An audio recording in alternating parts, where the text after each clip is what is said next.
அழகு இருந்தால் மட்டும் பத்தாது, கொஞ்சமாச்சும் கூட அறிவும் இருக்கணும். அப்படி அறிவே இல்லாமல் பேசின ஆக்டர்ஸை பற்றி இந்த வீடியோவில் பார்க்கலாம் வாங்க. இந்த லிஸ்ட்டில் ஃபர்ஸ்ட்டில் இருக்கிறது ராஷ்மிகா மந்தனா. இவங்க எவ்வளோ அழகு நம்ம எல்லாத்துக்குமே தெரியும். ஆனால் அறிவு இருக்கான்னு கேட்டால் கொஞ்சம் டவுட் தான். ஏன்னா கன்னடத்துலேருந்து தெலுங்குக்கு போனால் எனக்கு கன்னடம்லாம் அவ்வளோவா தெரியாதுன்னு சொல்கிறாங்க. தெலுங்குலேருந்து தமிழுக்கு வந்தால் விஜய் தான் என்னோட சைல்ட்ஹுட் கிரஷ்லாம் சொல்கிறாங்க.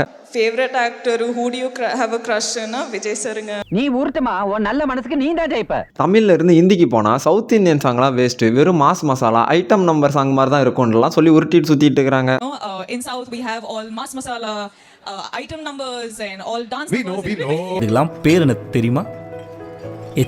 இது கூட பரவாயில்லைங்க. மகேஷ் பாபு நடிச்ச போக்கிரி படத்தோட ரீமேக் தான் விஜய் நடிச்ச கில்லி படம்லாம் சொல்றாங்க. கில்லி எந்த படத்தோட ரீமேக்னு உங்களுக்கு தெரிஞ்சா மறக்காம கமெண்ட் பண்ணிடுங்க. இதெல்லாம் கூட மன்னிச்சிடலாம். இன்னொன்னு சொன்னாங்க பாருங்க, இந்தியாலே அல்லு அர்ஜுன் மட்டும் தான் சாரி கட்டி 21 நிமிஷம் நடிச்சிருக்காரு. வேற யாரால இந்த மாதிரி நடிக்க முடியும்? 21 minutes of a film he's in a freaking sari. Like tell me what man can do that?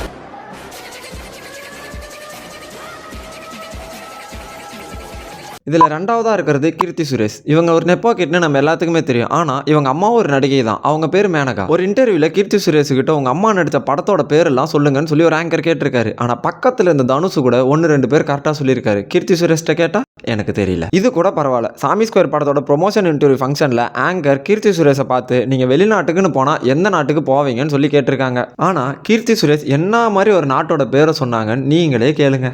கண்ட்ரிக்கு போகணும்னு ஆசை. அப்படி நார்த் இந்தியா. மர்க்கா சொல்லு. North India.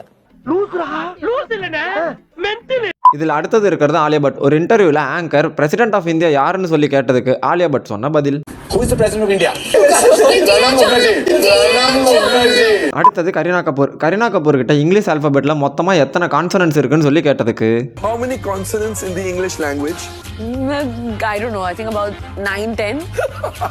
இப்போ முடிவு பண்ணிட்டேன், எனக்கு இங்கிலீஷ் டீச்சராக இருந்தால் இவங்களா மட்டும்தான் இருக்கணும். ஆனால் இதுக்கான ஆன்சர் 21. ஏன்னா இங்கிலீஷில் இருக்க மொத்த ஆல்பபெட்ஸோட எண்ணிக்கையே 26 லெட்டர்ஸ் தான். இந்த 26 லெட்டர்ஸில் வவல்ஸ் ஆன ஏஇ ஐஓயு போயிடுச்சுன்னா மீதி இருக்க 21 லெட்டர்ஸை தான் கான்சனன்ட்ஸ்னு சொல்லுவாங்க. இந்த லிஸ்ட்டில் ஃபைனலாக இருக்கிறது கங்குவா படத்துக்காக வக்காலத்து வாங்கிட்டு வந்த நம்ம ஜோதிகா. ஒரு ப்ரெஸ் மீட்டில் நீங்கள் ஏன் இந்த வருஷம் ஓட்டு போட வரலன்னு சொல்லி கேட்டதுக்கு ஜோதிகா என்ன சொன்னாங்கன்னா, வருஷம் ஓட் போடுவேன். சில 5 வருஷத்துல sorry, but I am privately also we vote. அது ஆன்லைன் கூட இருக்குல்ல. அப்போ இவங்களை பொறுத்த வரைக்கும் வருஷம் ஓட்டு போடுவாங்க. அது கூட பரவாயில்ல. இவங்க மட்டும் எப்படி ஆன்லைனில் ஓட்டு போடுவாங்க?